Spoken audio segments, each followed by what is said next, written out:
We'll take question number 2 now. A midwife was examining a pregnant woman. Suddenly she noticed a prolapsed umbilical cord.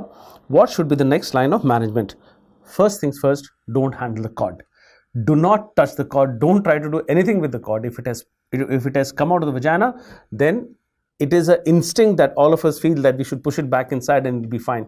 Your act of holding the cord and pushing it inside will cause vasospasm, and that will be detrimental for the baby's heart rate. All right, he will go into hypoxia. Do not handle the cord. I know a lot of you have been given the answer that replace the umbilical cord into the vagina. That's a wrong answer. Okay, so replace the umbilical cord inside the vagina is wrong.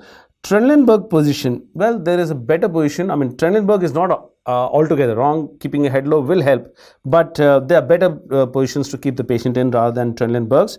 So I will mark this one also wrong. Inform the higher authorities, okay, inform your seniors to shift to the delivery room. Now that's, maybe the choices have not been recalled properly because most of you have sent this choice to me. So inform the higher authorities to shift the patient to delivery room. I would not want the patient to go to the delivery room. I would want the patient to go to the operation theatre rather, and fill the urinary bladder to elevate the presenting part and avoid cord compression. So yes, whatever you do, you should try and avoid cord compression. So don't hold the cord, don't handle the cord. Push the presenting part a little bit higher, because the cord might be stuck between the head and the pubic symphysis or head and the sacrum. So you can push the presenting part a little bit up. That will relieve the compression on the cord. You manually don't handle the cord. So pushing the presenting part up will help, in addition to trying to fill the bladder up, because once the bladder is filled up, then also the presenting part goes up. There's a classical teaching that when the bladder is too full, then the engagement of the presenting part does not take place. So we try to do that now. We try to fill up the bladder and push the presenting part up. So that actually is the answer to this question. And I'll try and give you the guidelines from which I've given you this answer so convincingly, because a lot of you thought that replacing the cord is the answer. Now these are the green top guidelines. We call them the GTG guidelines from Royal College of Obstetrics and Gynecology, and this is guideline number 50. And you don't have to read the guidelines, please. These guidelines are so many and they are so huge that it will be difficult for you to read those guidelines. I'm just mentioning them here so that you are convinced of my answer. That's all. So what is the optimal initial management of a cord prolapse in a fully equipped hospital setting? So preparation made for immediate birth in theatre, not in the labor room.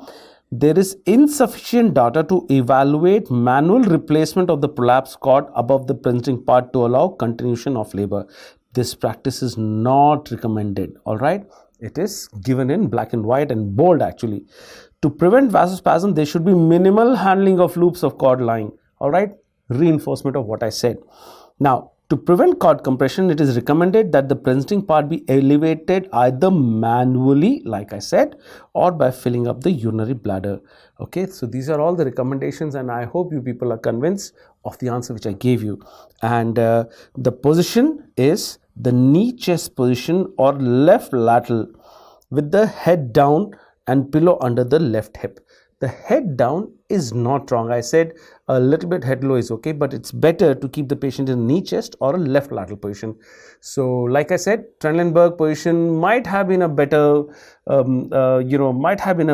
better answer than the other two choices which I ignored. But straight away, filling the urinary bladder is a good answer for this question, and the position is knee chest or left lateral. All right.